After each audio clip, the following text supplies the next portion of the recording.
you two have always been remarkable to me because you did get divorced, yet you continue to live together, separate wings of the house, but... Yeah, lucky it's quite a bit. When people discuss the collapse of the marriage between the former Duke and Duchess of York, the focus usually falls on scandal. The infamous toe-sucking photographs, the relentless tabloid coverage, and the idea that everything simply spiraled out of control. But according to Sarah Ferguson's own mother, none of that was the real reason the marriage failed. She believed the problem was far more fundamental, saying that Prince Andrew had no character.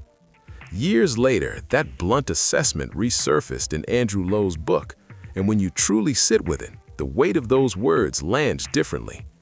There is nothing dramatic or theatrical about the claim. It isn't poetic or exaggerated, and it wasn't spoken for shock value. In many ways, that's what makes it so devastating. It is flat, direct, and out into the sunshine they stepped to face those crowds for the first time as the Duke and Duchess of York, to the enthusiastic and ever-hopeful chanting of "Kiss the Bride."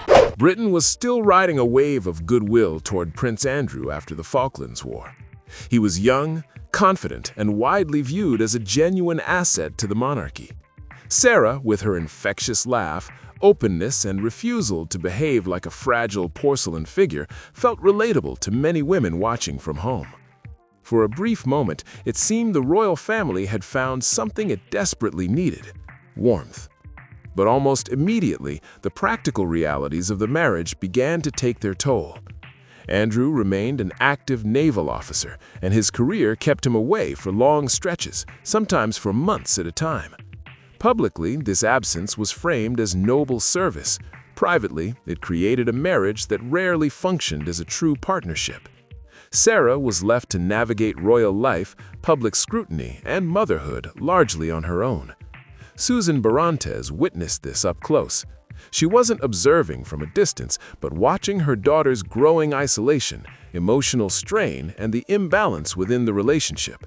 When she later spoke to the Italian magazine Gente, she did not deny Andrew's charm, describing him as handsome. Anyway, the children are well, I'm well, Duke's well, everybody's well, and we're just getting on with it. It's entirely and utterly a personal thing between the Duke and I, and nobody else. At the time, Princess Beatrice was just 8 years old, and Princess Eugenie was 6. This was not a quiet or discreet separation hidden from public view.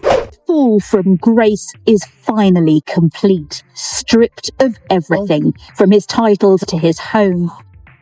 It is a remarkable and radical royal downfall. And it triggered a swift, brutal shift in how Sarah was treated.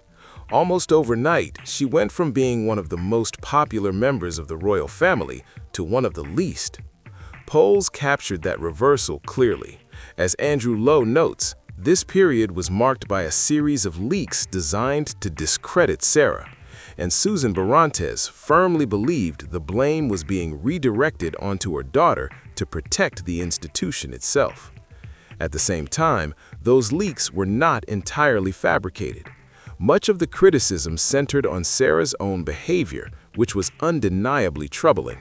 She cannot be portrayed as a completely innocent bystander in everything that followed. One of the most... And I just read, and I hope it's true, you bought a Swiss chalet. Is that true? Well, we've got a good mortgage. In a 2007 interview with Harper's Bazaar, Sarah explained that she wanted to work and that it was not appropriate for a princess of the royal household to be commercial, framing the divorce as a mutual, pragmatic decision that allowed her to earn a living. That explanation has always raised eyebrows, not because it is untrue, but because it is incomplete. Wanting to work does not require emotional implosion, extramarital affairs, or institutional intervention. It explains what came after the split, not what caused the marriage to collapse in the first place. This is where Susan Barantes's comments become crucial. She was not speaking about careers or royal protocol. 100% live together, and we are always going to be together. And, you know, we just have a very strong belief about compromise, communication, and compassion. Their daughters have reinforced that narrative in subtle but telling ways. Princess Beatrice, speaking on the Lessons from Our Mothers podcast, described Sarah as someone who always found a way to inject joy into even the most difficult moments. She spoke about adventure, resilience, and the courage to fully engage with life when circumstances were challenging. Reflecting on the divorce years, Beatrice did so without bitterness, describing a childhood shaped by movement, curiosity, and emotional openness.